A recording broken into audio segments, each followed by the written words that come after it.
Marami sa atin ang pinipiling manahimik at tanggapin na lamang ang kapalarang nasa harapan nila.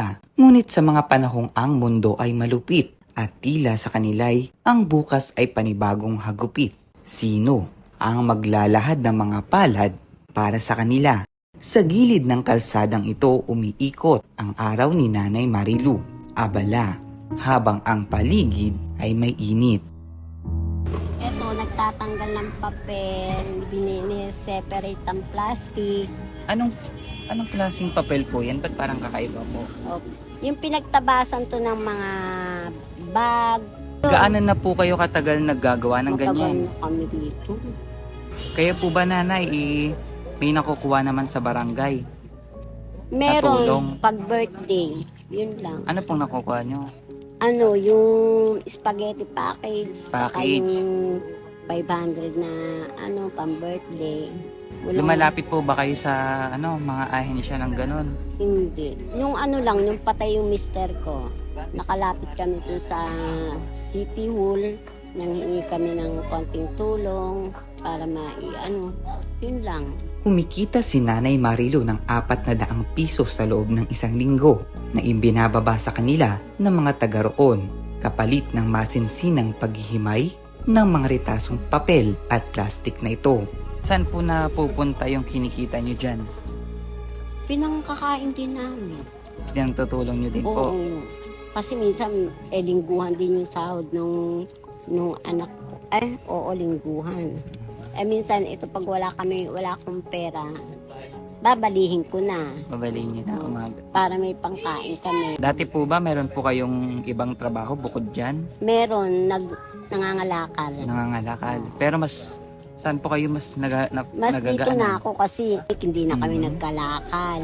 Kaya tumigil na sa kalakal. Ito na lang yung pinagtsatsagaan namin na magpagkitaan. Sa Pilipinas, tinatayang 61,000 tonelada ng mga basura ang nakokolekta araw-araw. Katumbas ito ng mahigit na 60 kilometrong track ng basura. Sinlayo ito ng Maynila hanggang Bulacan. Kung susumahin, para na rin itong isang bundok ng basura. Tatanggalin ko yung plastic nito. Iwalay ko yung papel dito sa dyan ang papel. Ayan. Madali naman. Madali lang po. Kasi iba ang papel kesa sa plastic. Ito nire-recycle dito. Ito plastic. Ano pong ginagawa nila sa plastic na ito? Ginagawang mga tubo. Tubo din. Oo. Lahat to na Dito po sa mga nakolekta natin papel. Diyan sa junk shop yan binibenta rin, nire-recycle din yan.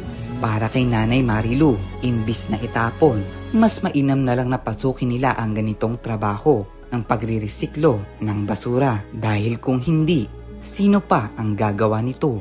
Mayroon pa bang gagawa ng tapat na solusyon? Tigil na nila yung pangurakot nila kasi kami ring mahihirap ang nahihirapan. Ba't parang naging emotional pa kayo na?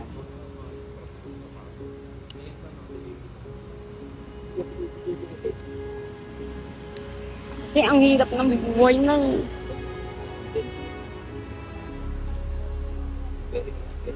katulad namin. Diba? Imbis na umasenso ang Pilipinas, hindi. Talong naghihirap. Bakas sa salita ng ginang ang matinding hinaing nito at matagal na pananahimik.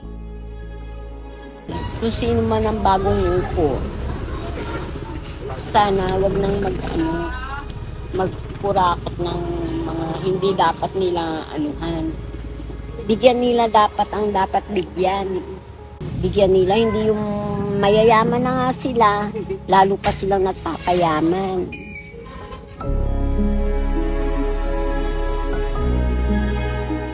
Nanay, kung sila hindi nila kayo binibigyan, kami naman bibigyan namin kayo. Tanggapin niyo po ito. Grocery. Bigay po ni Tatay Rani. Una po, meron kayong matatanggap na bigas. Ayan. Yan, babawas na po yan sa inyong kikitain dahil hindi na po kayo bibigyan ng bigas. Opo. Yan, kailan po ba ang inyong birthday ng mga apo nyo? Ito, sa asyete. 7, tamang-tama yan. May pang-spaghetti po kayo. Oh, At salad. Ayan po. Kompleto na po iyan, Nay. thank you. Di na po kayo bibili. Opo, thank you. Siyempre, Nanay, hindi matutuwa ang mga bata kung walang cake. Mm. Bibili din kayo ng cake. Ayan, galing kita kay Salamat. Rani po. Salamat po. Maraming salamat.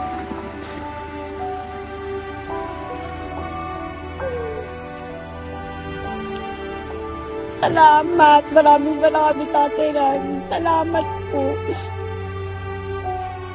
Hindi man sapat ang halagang ito para baguhin ang buhay ni Nanay Marilu. Masaya pa rin kami makita ang kanyang kasiyahan at pusong may pasasalamat.